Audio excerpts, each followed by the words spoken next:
Also, eine Streife stoppt auf der Landstraße ein Auto. Der Polizist geht zu dem Auto hin und sagt so, grüß Gott, allgemeine Fahrkontrolle. Er sagt, hockt ein etwas älterer Herr hinterm Steuer und sagt, ja, grüß Gott, Herr Wachtmeister, bin ich etwa zu schnell gefahren? Na, sagt der Wachtmeister, im Gegenteil, Sie sind viel zu langsam gefahren, gerade mal 80 km/h.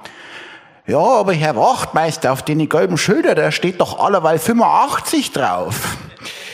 Na, sagt der Wachtmeister, das ist nicht die kmh-Anzeige. Das ist die Nummer von der Straße. Sie können hier 100 Sachen fahren. Ach so, ja, gut, dann fahre ich ein bisschen schneller. Herzlichen Dank. Naja, und als sich der Wachtmeister gerade zum Gehen wendet, schaut er nochmal auf die Rückbank und sieht da zwei ältere Damen, kasweiß, verschwitzt, zittern, mit den Nerven völlig am Ende. Und da sagt er, Entschuldigung, aber was ist denn mit Ihren Frauen da los?